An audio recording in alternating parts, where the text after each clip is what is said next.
Lézardrieux behind us, Mandy at the helm. It is now 6:35 and we're on our way from Lézardrieux round to Tréguier. Brittany, looking very moody in the lovely sunrise. Very few boats here. The weather's been absolutely amazing. I don't get why there aren't many more boats. People do like their marinas. Nothing wrong with that. But we've had the most amazing time here. Sea's like a mirror. Completely flat. We're just drifting along. We've got 1500 res set. We're doing 4.5 knots, so clearly we're running a bit of tide. Oh dear.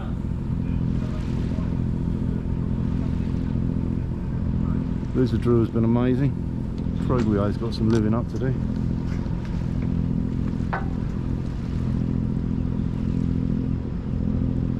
No point in having any sails set because we got no wind.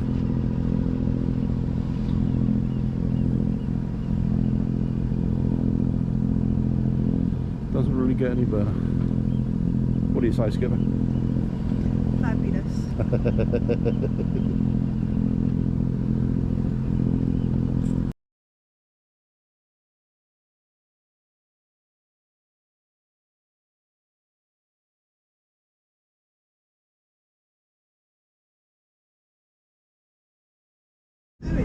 Mandy, please explain to us what the difference is between a raisin and a sultana, please. Great. Great, right, yeah, right, got great. Sultana. Sultana, yeah, okay. Raisin.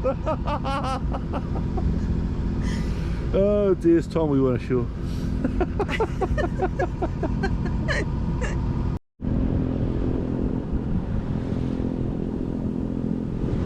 The main bodies of Brittany. This is the Grand Chan, the big channel in.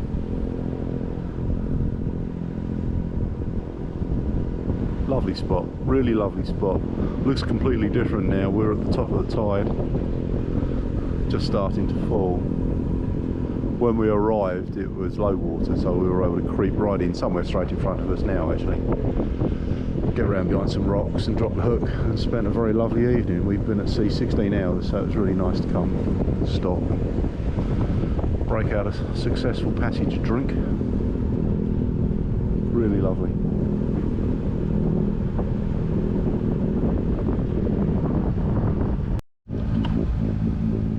Well, here we are. This is the entrance. We're running up now to Tréguier, whichever. This is the entrance. We're shoving a tide. We've really got a flood against us, but that's okay. Really attractive entrance. I would imagine this is pretty much all tide. We've just come through the Passage de Gain, which is, you wouldn't want to try that anything less than about half tide, I don't think. So that's the route that we followed coming in over there in the distance behind us, and some of that's very, very shallow. So we're not quite half tide. We were down to, at the shallowest part, we were down to about 6 meters. So anything later would be really struggling. But very beautiful. Really attractive part of the world. Great big landmarks, really hard to miss. The entrance is quite hidden. You don't really know what you're looking for until you're almost on top of it, or that's the way that we found it. Although there are lots of marks, you kind of lose them on the coastline. The entrance isn't as defined as running down the side of Brittany for Lézardrieux, but still very, very attractive, beautiful part of the world. So let's see how we get on running up the river. We've got several miles to do now to get up towards the marina. Low water is 12:30 and it's now 8:30, so we've got 4 hours to go. Don't want to get there mid-flood, mid-ebb. That's apparently when the currents run their fastest through the marina. So I'm quite happy if we may even have to drop the hook for a while and just sit it out, wait for a couple of hours and then move up.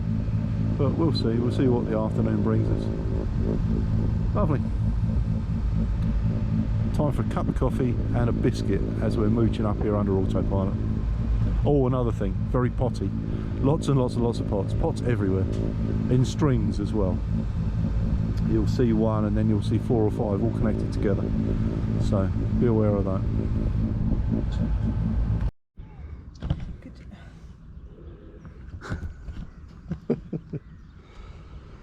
Secret anchorage number 2.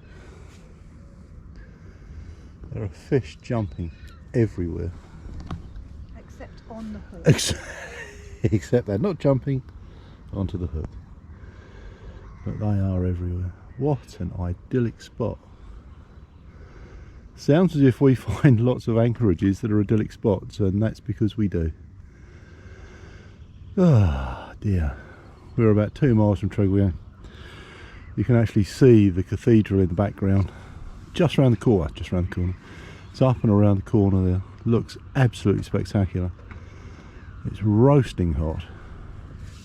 Not much traffic, not much going on. Falling tide. We've got 5 metres under us now. We're a bit early. We don't want to be up at the marina whilst the tide's running through. So we're going to wait here for a while. Wait around till about 11:30. The bottom of the tide is actually 12:15. We'll wait here till 11 something. And then we'll head up. And we'll just catch it as the tide starts to ease.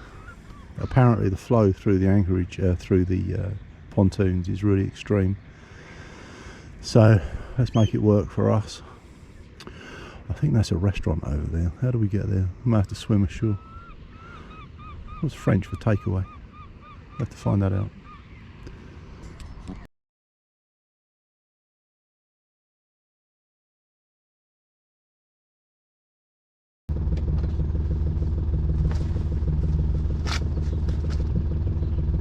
Okay.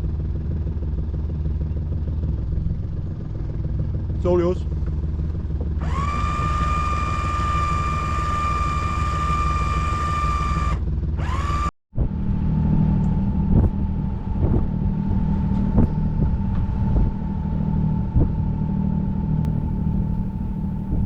Well, the time had rolled around till where we needed it to be. It was time to go, so up came the anchor and off we went. And this is where it all kind of went a bit wrong, because I got so entranced by the scenery and the chateaus and Tréguier in the background and the cathedral spire and all the other wonderful things that were happening on that day, that my navigation and my spatial awareness just went completely to pot. You'll see how in just a second.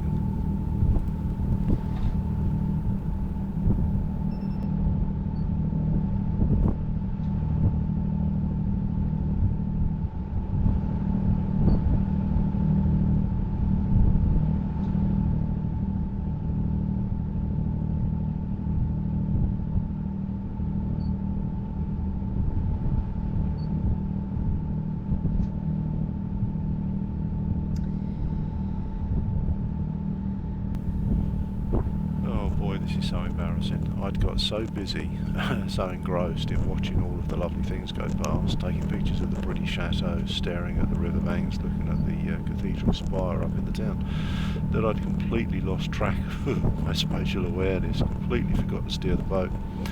Any second now you'll see the boats, the nose start to wander as I realise that I'm getting really, really shallow, and I make a half-hearted attempt at finding the water. Here she goes now. We calibrate our depth so that it's water below the keel, and at this point we've got virtually no water at all. It's coming up to 0, and I stick the wheel hard over and off we go. We head off across the channel as I start to realise the trouble we're actually in. It's bad, you know, we're about to run aground.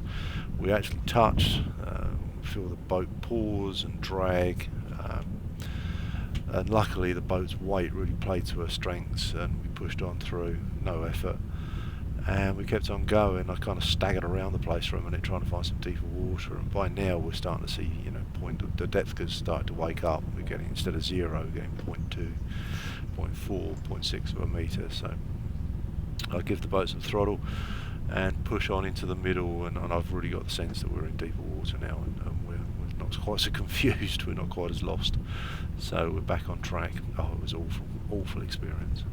Never mind, what's done is done, eh?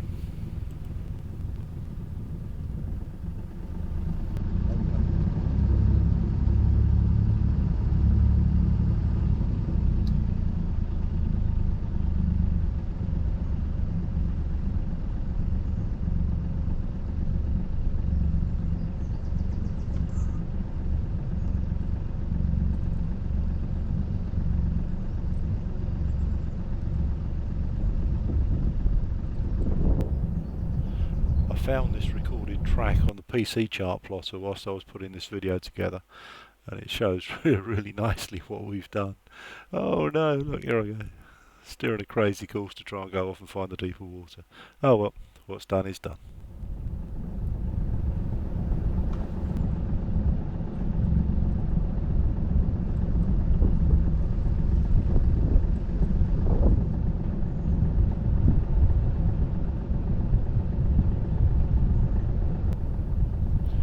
Unfortunately, I was so shaken up after what happened that I didn't film anymore on the approach up to Tréguier or our coming into the pontoons, and it was a real shame because it was such a lovely little journey. We're only about half a mile here from our final pontoon. We'll come up upstream and we'll run past the waiting pontoon, and there were several empty visitors pontoons just there for us to take.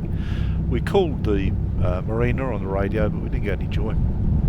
And as we approached, there was a young girl who worked for the marinas, and she'd been doing some work with the jet washer down there. That's why she hadn't heard our radio call, and she just sort of said, basically sort of gesticulating, where do you want to go? And we said we'd like to go in that one, pointing. She said starboard 2 or portside 2 with lots of gesticulation, and we said we'd like to go in portside 2, and that's what we did. We just drifted straight up the river, jink right, jink left, straight into the berth. It was absolutely lovely. It couldn't have been easier done. So after the dramas of what went on earlier, our actual arrival just couldn't have been simpler. Lovely. And we stopped and we made ourselves a very big cup of coffee.